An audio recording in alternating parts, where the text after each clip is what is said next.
Sometimes people are not praised for being emotionally free.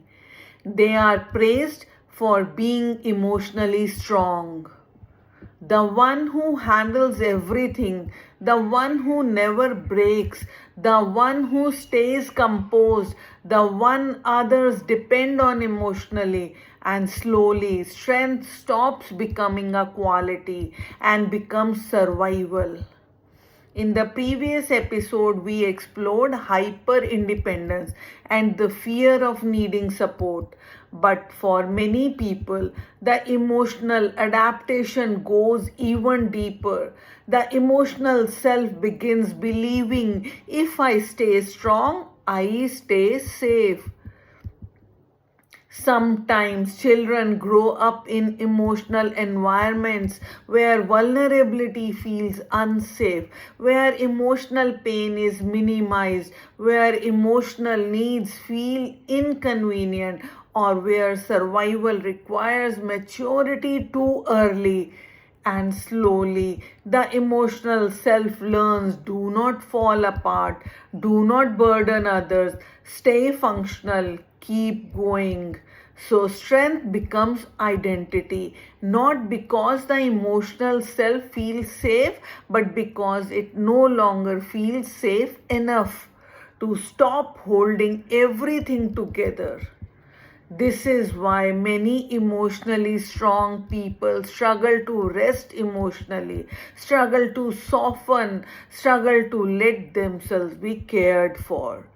Because underneath the strength, there is often exhaustion, emotional exhaustion, nervous system exhaustion, identity exhaustion. The emotional self becomes so used to carrying that it forgets how to simply exist.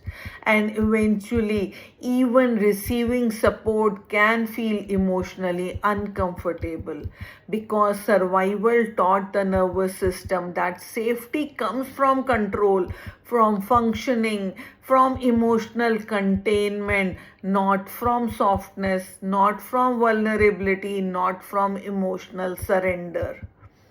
This is why some people keep helping others while silently collapsing internally, keep appearing emotionally stable while feeling emotionally disconnected, keep surviving without feeling emotionally supported.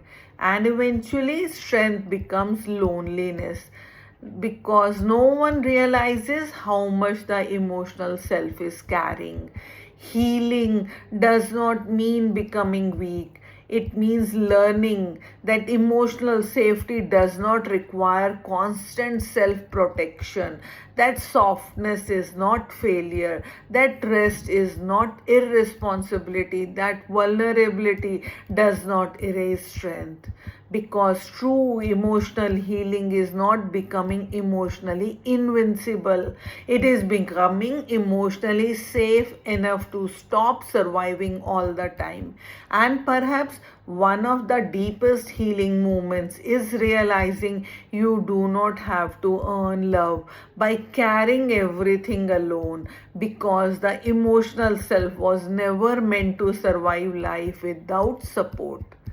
In the next episode, we will explore why control sometimes becomes a nervous system response to emotional uncertainty.